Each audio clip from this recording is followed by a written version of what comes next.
this epic champion became one of the most important epic champions in Raid Shadow Legends with the addition of the new content. Now, some of you guys might remember the good old days of Faction Wars, when they actually introduced this new game mode, and my god, was so hard, guys. Was so hard to do it.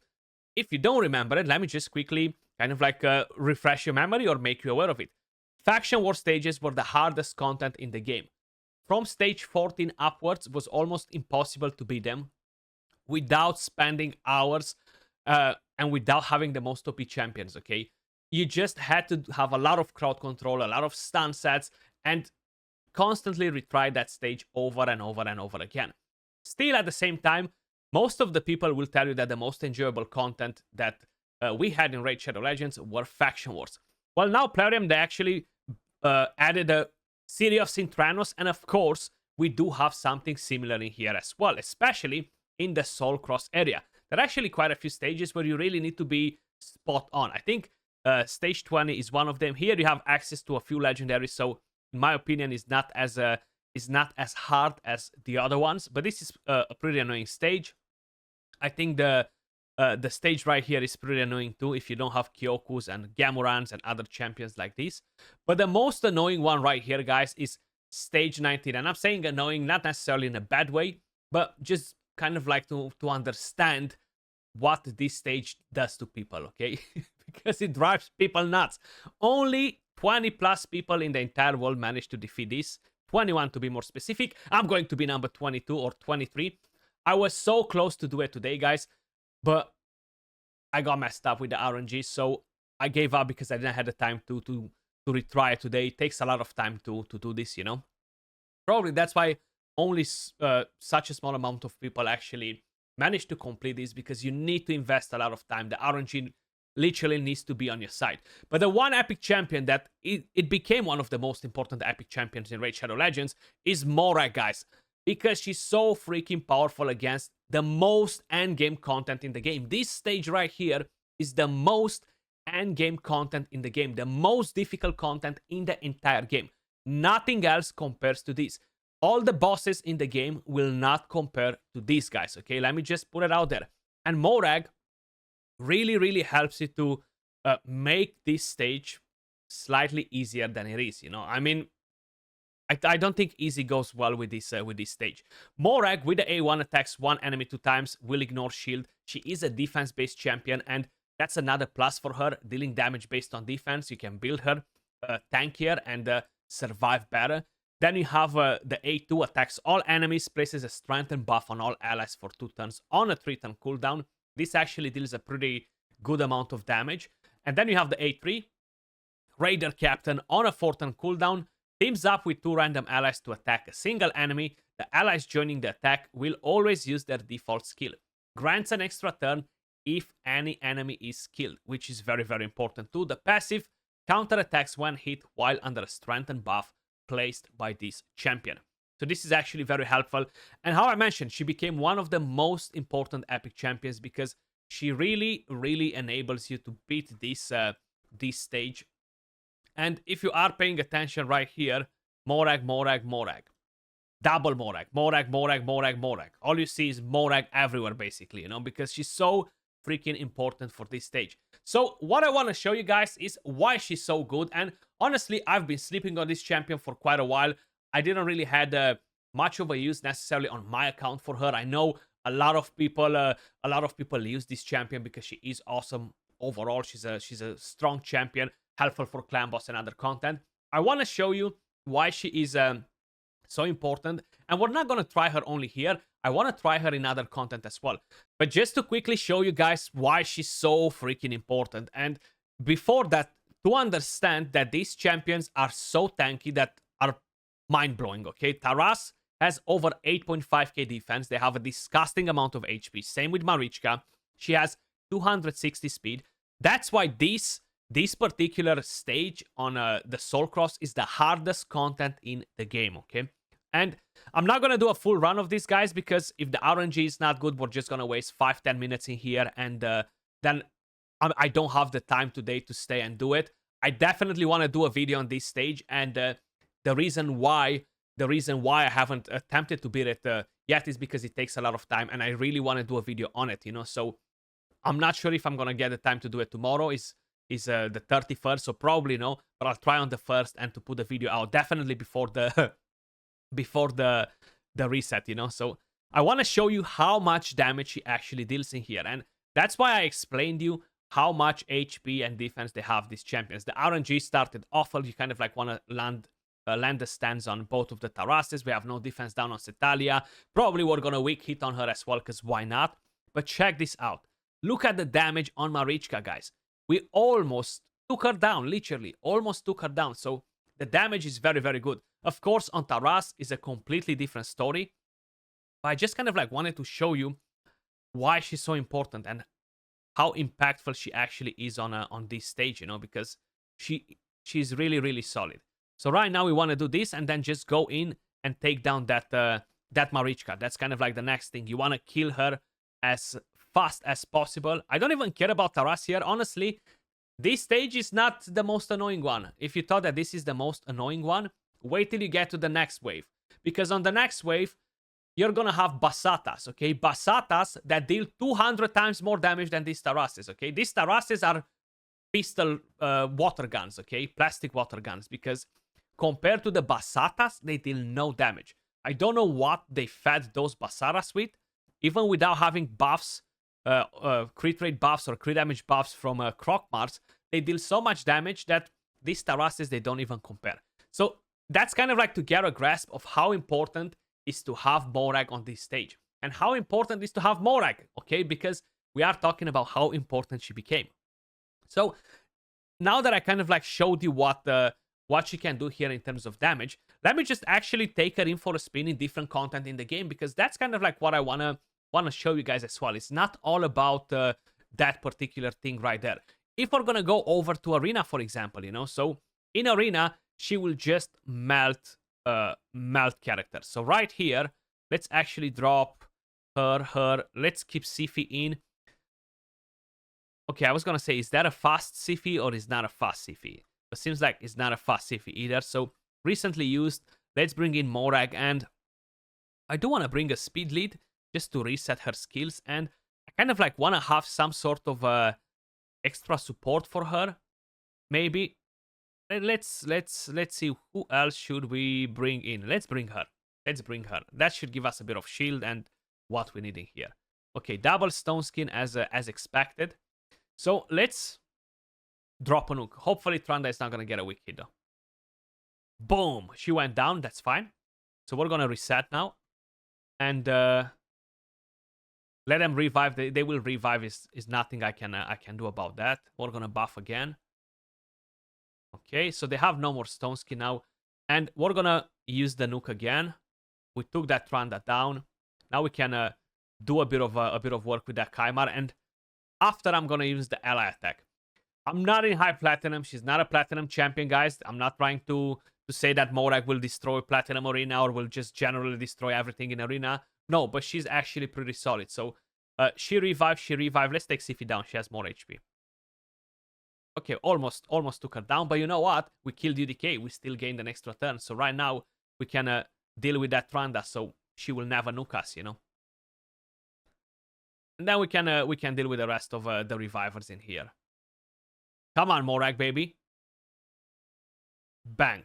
She's rotating the skills pretty often too. Having a AoE on a 3-turn cooldown, the extra turn if you kill an enemy is actually pretty nice, you know. So definitely a thing to keep in mind. Let's go like this. Maybe I'm gonna be able to use an ally attack before and maybe take that Mighty Uko down. I think we will be able to do it, yeah. Okay, sleep. Let's take that Mighty Uko down. Beautiful. And now sleep. No sleep on nobody. That's fine. Maybe we're going to take that Mighty Uko down again. And this time around with Morag and gain the extra turn. Unfortunately, I just don't have the increased defense on at the moment. So I'm still going to... Actually, I'm going to go A1 on Valkyrie. We're not gonna nuke, so we don't have anybody smacking us, you know. That's fine. Buff right now. Okay. Fight here. Ah, okay. I thought that maybe he's gonna revive, but seems like he is not interested in that. AoE, bang, we got one down. They do have a lot of damage reduction, guys, with Python's passive, Harima's passive. You know, is not it's definitely not going to be an easy pick here, which is something that I was expecting. I knew that it will be a bit harder. I just forgot actually that Python revived at the beginning, so we can take Python down right now. Of course, having Cardiel in the team helped quite a bit too, just to take down that Python Mighty Uko at the beginning was very, very important. And right now, bang. So that went down. More like 136k damage. Cardiel is built for damage for me as well, so I'm expecting Cardiel to put in a lot of work. Let's actually find another team, and then we're going to try her in some different sort of content. This is probably Stone Skin here, and it's going to be pointless to go against it. Let's refresh. Let's refresh and see what else we find in here. Brogni, that seems like not a very strong team, you know. This one right here, I feel like is a mirror copy of what we just attacked before. I feel like we can definitely find another decent team to use. Again, Stone Skin, which is fine, not necessarily the biggest problem, but we can go against this one. I like that one, and we can take Cardiel out and bring in Mitrala. She's missing gear, which is fine though. Well, let's give them our best, you know. I like Staltus quite a bit as well too. So Stone Skin only on one of the characters. If I'm using this right now, I'm definitely not gonna take down that Duchess. Plus, is gonna get redirected, you know. So we're gonna use the AOE. Okay. Then we're kind of like going to be forced to hit that UDK no matter what because of this. And I could go, yeah, I'm gonna go ally attack actually, it's fine. Okay. Not all the hits, of course, went on UDK, which is good. We want to shield a bit, just in case. And now we have the AoE again, and the AoE should take them all down except UDK. Oh, damn, he didn't. Okay.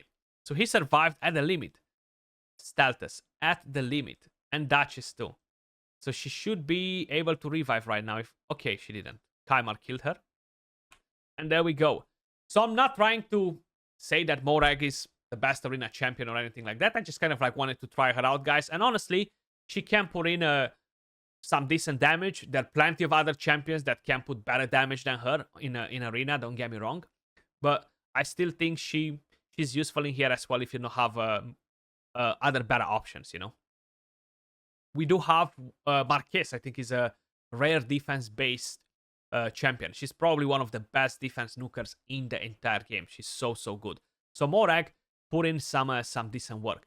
What I kind of like want to try out is just a random clan boss team. I want to just chuck in some random champions. We're gonna get a cleanse and increase speed from Elva, guys. We're gonna keep looting here. We're gonna have a Morag, and this will be, of course, on Brutal. I've already done my other keys. Let me just actually purchase a key. And I'm kind of like looking what other champions to use in here, honestly. She is pretty useful because of the Strengthen, so I'm trying to don't bring a different champion that has Strengthen, honestly. I do want to have some more survivability on my team, so having a shield of some sort will actually be very, very helpful. You know what? I'm gonna bring Valkyrie in. She's gonna give me a big shield. I'm gonna be safe with the shield to survive at least to up to a certain point. So that should be helpful, I would assume. I don't have gear on most of the defense-based characters like Elton. Elton actually has gear. I think I used Elton recently. So if I haven't changed the gear from him, I think he has what we need. Yeah, he has everything, so we should be safe like this, you know. We're gonna keep the speed aura, let them go chaotic. I'm not gonna go on quick battle, guys.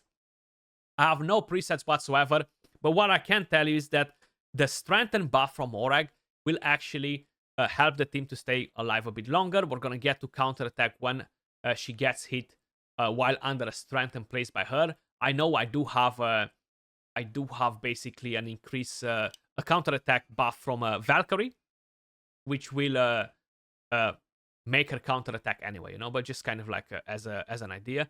The only thing that I'm lacking in this team right now is defense down. Good to notice that. But you know what? We have weaken. We're gonna go just with that. Of course, defense down will actually increase the damage on everybody basically. But more like 65k, and that was with the basic skill. Not too bad. 46, 41 on the counter attack. She doesn't have War Master either, so that will not bring in a crazy damage. So it's very similar with what Anut would do with his A1. 175k with AoE. Not bad considering that we don't have defense down. Of course, you have Nut coming in with a enemy max HP. They don't compare, you know. But I want to see the ally attack as well. Is she using the ally attack or she's not? I think she's using it on Aura. No, I see no reason why she wouldn't use it. There we go. So overall, it's actually fairly decent damage for Clan Boss 2. And how I mentioned, the good part about characters like her is that they're defense-based characters, and you can build them tankier. They will survive better. And I feel like for the last few months in the game, survivability is the meta for Arena, for pretty much everything, you know? Again, not trying to push her as the best Arena champion or anything like that, guys, but she is more useful like that. I'm gonna let this run go all the way to the end, guys. See what sort of damage we are getting from here, and I'm gonna show you the result at the end and kind of like see what sort of damage she will actually bring to the team. So I'm gonna fast forward to the end. And here we are, guys. We have 146.96 million damage. We survived all the way up to Clan Boss turn 72, and we have Morag with 26.8 million damage, which is actually not bad at all, considering that the team that we had is actually a pretty nasty team, you know? So I'm actually impressed. Elton with 29.7. He's a +4 champion. 5-star Brimstone on him as well. I have Crushing Rand on Morag, which is not really helpful at all in the Clan Boss, you know? I have Crushing Rand because I need it for that damn stage on the Soul Cross. But let me just quickly show you the build on my Morag, guys, and I'm very curious to hear your opinions as well in the comments down below. How many of you guys are using Morag in Raid Shadow Legends? Where exactly are you using her? How do you have her built as well? I'm very curious to hear your thoughts. But I have her built on an Immortal and a Savage set. Total stats on my Morag, guys: 53k HP, 5.4k defense, 248 speed, full crit rate, 270 crit damage. So this is the build that I have on my Morag, and I feel like she could definitely be much better than this if I would give her some different gear. Probably that would help me quite a bit in the other stage.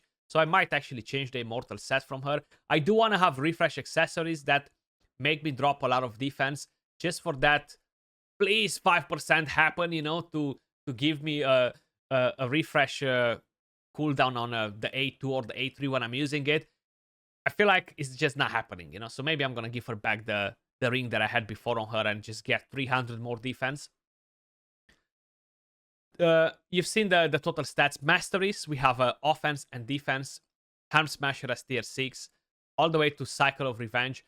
I didn't really thought that getting a counter-attack on Masteries would benefit her much, considering that we are buffing every 3 turns with Strengthen. So honestly, I don't think is giving her a good value. I'll rather get Cycle of Revenge and push her Thermitor as much as possible, you know. And Crushing Rand as a blessing. It's a shame that these blessings, they're not kind of like designed in a way that that attack can easily be replaced by defense, or if he's an HP-based champion by HP, you know. It would be nice if the blessings will work like this to kind of like be universal and kind of like do the right thing for the champion that you're using. Move to defense, move to attack, move to HP automatically, you know. Unfortunately, it's not like that. I don't know if like that it will be very overpowered, the blessings overall. I don't know what else I could take on her, honestly. I could go for Chainbreaker to get extra defense, HP, and accuracy. I won't get the crit damage, but I would have a chance to remove the stun, you know. So it's kind of like, this is actually an interesting one. I might play around with this and with the other one. I feel like Crushing Ren will really give her a better value at 6-star. Like, this 2 is not bad because that helps me to deal so much damage on them Marichka, you know? So I have to think about it. But probably Crushing Ren at the moment is the best thing for me. And Chainbreaker will be the kind of like the next best thing. And overall, there isn't much else that you can get on the champion to really get a lot of value out of her. You know, Cruelty is not that big of a deal either, you know? That was all for this video, guys. I just wanted to give a shout out to Morak because, how I mentioned, she became one of the most important epic champions in Raid Shadow Legends at the moment with the addition of the new content. And you've seen that stage is literally the most endgame content in the entire game. Appreciate every single one of you guys watching till the end, and I'll catch you all soon in the next video. Peace.